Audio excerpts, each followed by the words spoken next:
Hello, dear viewers. Welcome to KinoTalk.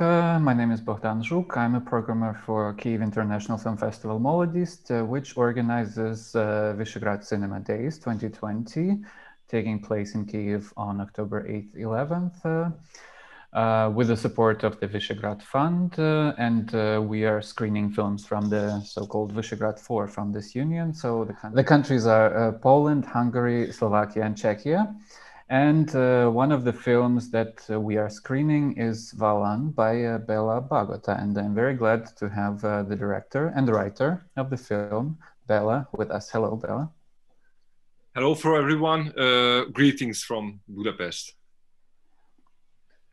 At first, I would like to ask you, in the context of the film, what is the location, the town of Valan, where the events take place, because I think this will be a meaningful context for the audience. Yes, the main location of Valan is a little ex-minor town between the Hargita Mountains in Transylvania with Hungarian and Romanian citizens. And the mine was closed a few years ago, and the whole town basically is on the edge of everything. So there is no money, the people are very poor, and the crime things are just growing up. So basically this is the main location, and we choose during the pre-production a Transylvania minor town for this. The original town is, the real town is Balán-Bánya. The Romanian name of this city is Balan, and this is why we choose Balan as a fantasy name of this city in our movie. Mm-hmm. And the characters in the film speak both Hungarian and Romanian, or is it Hungarian with the Romanian sort of words, or what's the dialect? Basically, it's mixed. There are Hungarian characters in the story as well. There are mixed characters, by the parents' line, and there are simply Romanian characters as well. So the language is mixed. Both languages are working in this movie because originally I planned that the whole story takes place in Hungary, in a Hungarian minor town, but the circumstances basically led us into Transylvania, and when I found the main location, I decided that it should be a Transylvanian town in the film as well, with Hungarians and Romanians who live together in these type of cities. Valan is a suspenseful and tense thriller and mystery film, but you also contribute the economic context of the mine closing and the effects and the decay of the town, and also the political context from the past, like there's mentions of the Ceausescu regime and the mention of Securitate. Why do you contribute these in the film? Basically, because when we found the location, basically we went to Transylvania just because of the snow.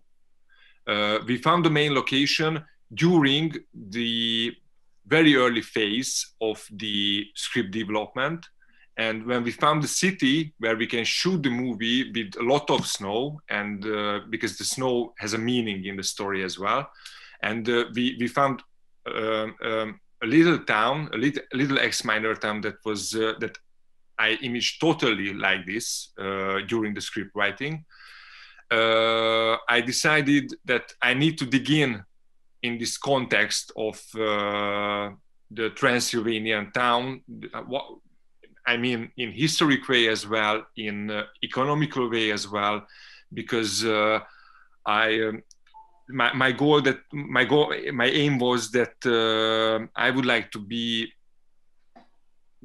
much realistic as I can, because in the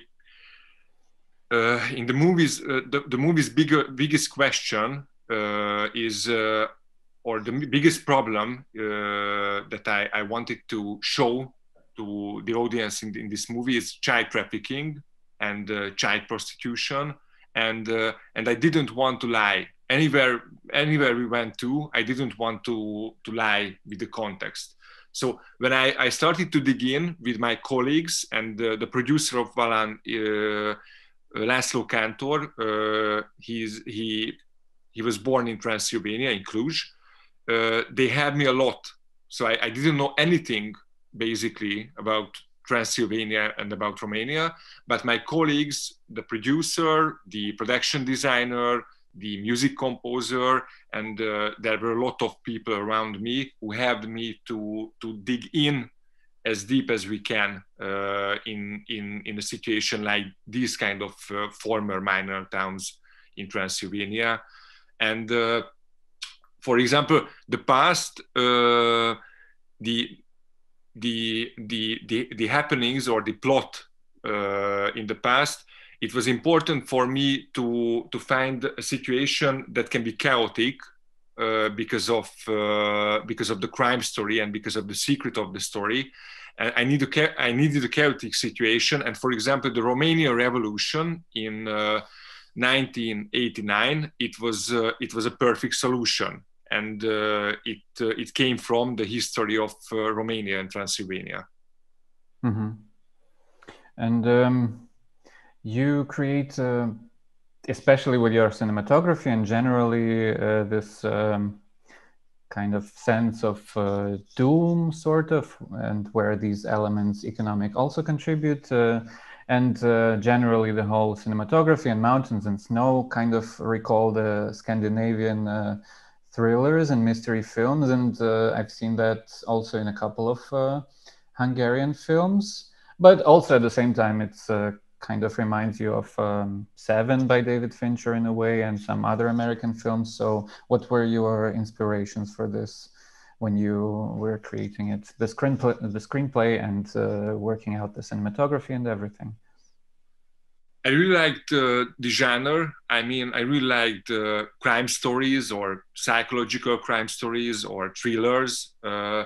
So basically, I really like this type of genre. But for me, those type of films are interesting or exciting that can play with the questions about the society or the questions about the main character or the main character's drama. Mm-hmm.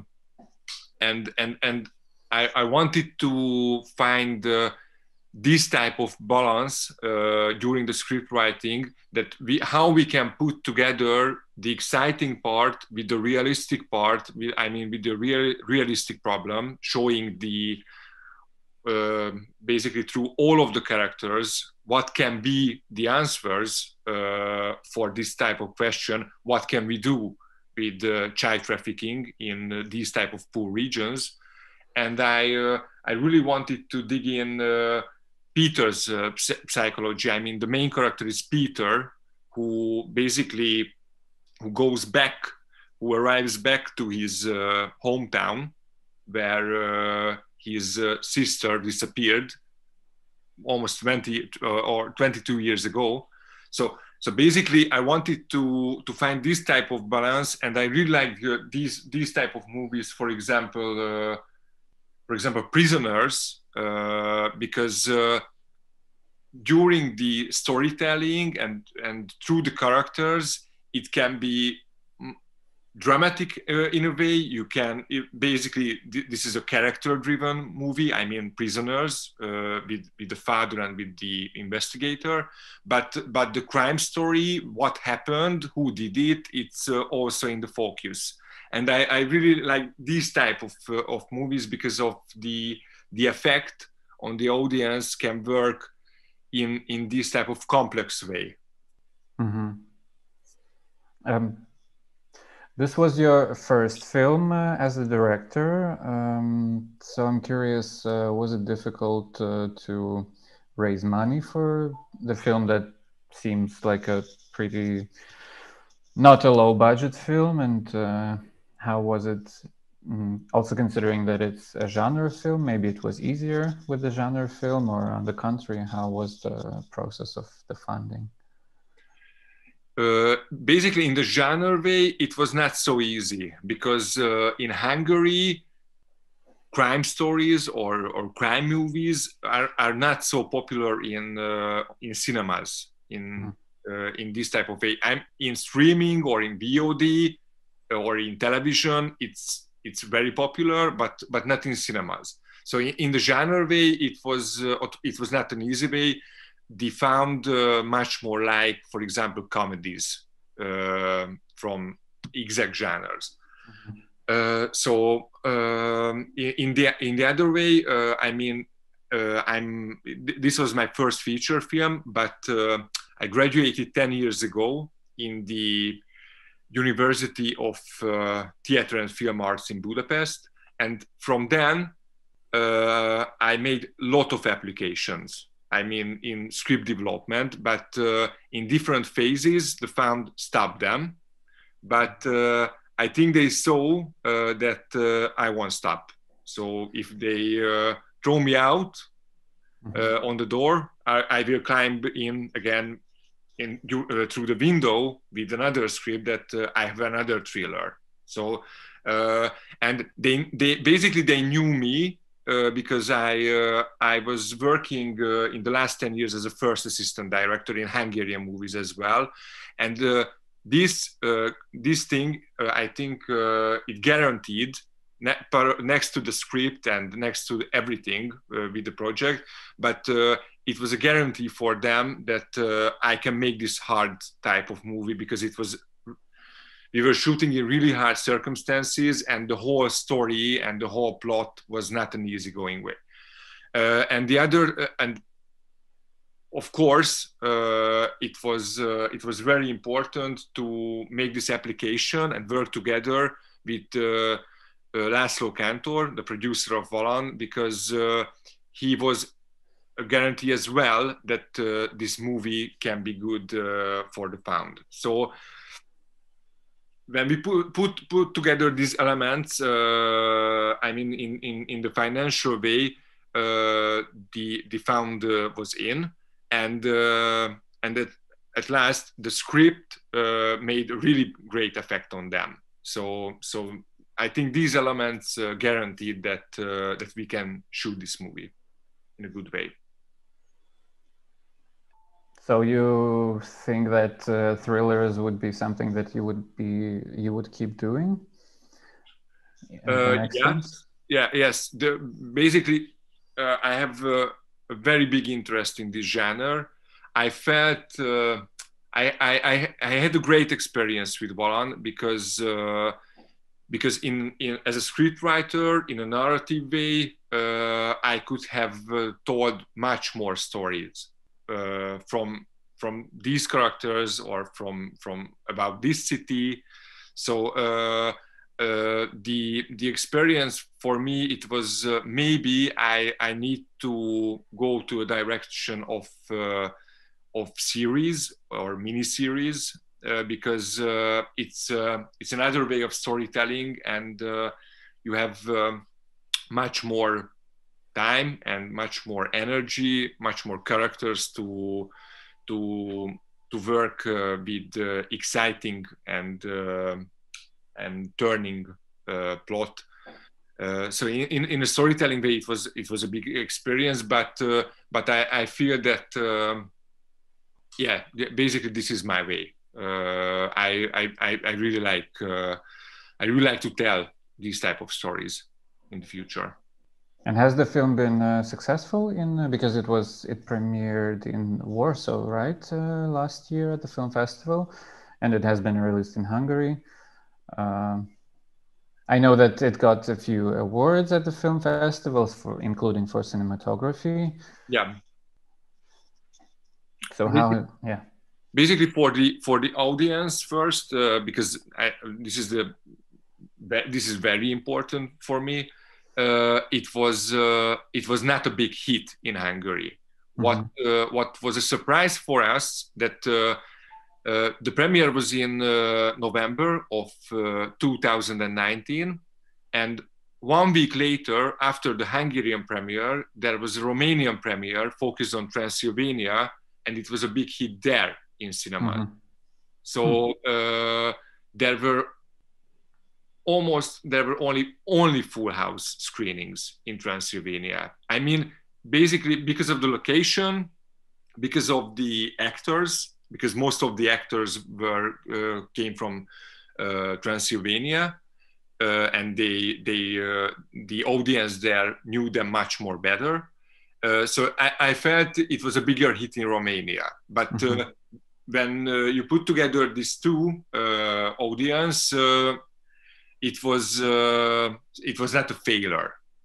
I mean, when you mix Hungary and Romania together. Mm-hmm. And in a festival way, it was a big surprise for us that it was in competition in Warsaw. I mean, in the first and second features program. Mm-hmm. It was amazing. And after that, a lot of festivals were interested in Valan. And for example, Porto, Fantas Porto called us. It was a really great success there. Mm-hmm. We participated in the Directors Week, and Valam won the best director and best script prize, for example. But mm-hmm. we were in official competition in Polish with really big names. I mean, with Agnieszka Holland or Ilya Krzyżanowski with his new film. So it was amazing as well. And for example, the last prize or the last award for this film was in Parma. I won the best script mm-hmm. there in the Parma International Festival, and this interest about the film is keep going.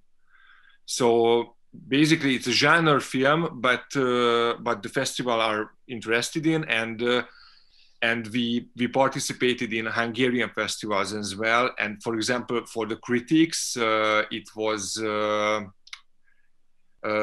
most of the critics were amazed about mm-hmm. it, and it was great for us as well. And you were talking about Romania. I'm curious how the reception was there, since you are sort of an outsider. I mean, you're Hungarian. How did they receive sort of an outside look at Transylvania? Yeah. When we had screenings and meetings with the audience, the feedbacks were very great, and it was a bit more important for me. I mean, the Transylvanian and the Romanian feedbacks because of the realism of the film. Is it okay mm-hmm. for them, or are they feel that is it a lie about this region? But they felt the movie is theirs. I mean, they felt that they own this movie. Or they have an attachment for this movie. So it was a great experience. And in these type of feedbacks way. That's great. And one more question I have. The film is about child trafficking mainly, but one part, there's one element that's quite notable, I think, is that the women in the film are all suppressed. They are all abused and they are suffering from violence from men. Was this intentional that you did it this way? Sort of condemning the masculinity and that can be toxic and this kind of patriarchy, maybe. Yeah, I basically I felt about I felt in these pure regions because of the not this sorrow, because of this aggressivity when you can't do anything. It comes from from the man. Women always try to get some kind of solution or something like that. But yes, this was a feeling about this region, that this aggressivity is leading to women who will be the who are suffering because of this. Mm-hmm. Yeah. But basically, not all of the women are for example, Peter's girlfriend in the story. Right. Yes. Yeah, she's okay in Brasov. So it seems like it's more in this confined space of this small town that's kind of suffocating and pressing on them. Yes, basically it comes from this this dark energy mm-hmm. of this situation. Yeah. Okay, got it. I think that it's all the questions I have. If you'd like to add something, maybe. It was it was great for me, and thank you for the invitation. I mean, thank you for the festival that they invited Valan to Visegrad Days. It's very important for us, and it's a great honor. And I would like to say just only one thing, that because I don't know that the news came to you about the University of Theatre and Film Arts in Budapest, but where I graduated, where I learned filmmaking, and most of the crew learned there or teaching there. But because the autonomy of the institute is in danger, I would like to make a solidarity for the actual students who want to protect the university. So thank you for them. And thank you for the interview. Thank you. Thank you very much. And we are glad to screen your film. And we will be looking forward to your next films, your new work. So thank you. This was KinoTalk with BELA BAGOTA, director of Valan, that we are screening as part of the Visegrad Cinema Days, organized by Kyiv International Film Festival Molodist.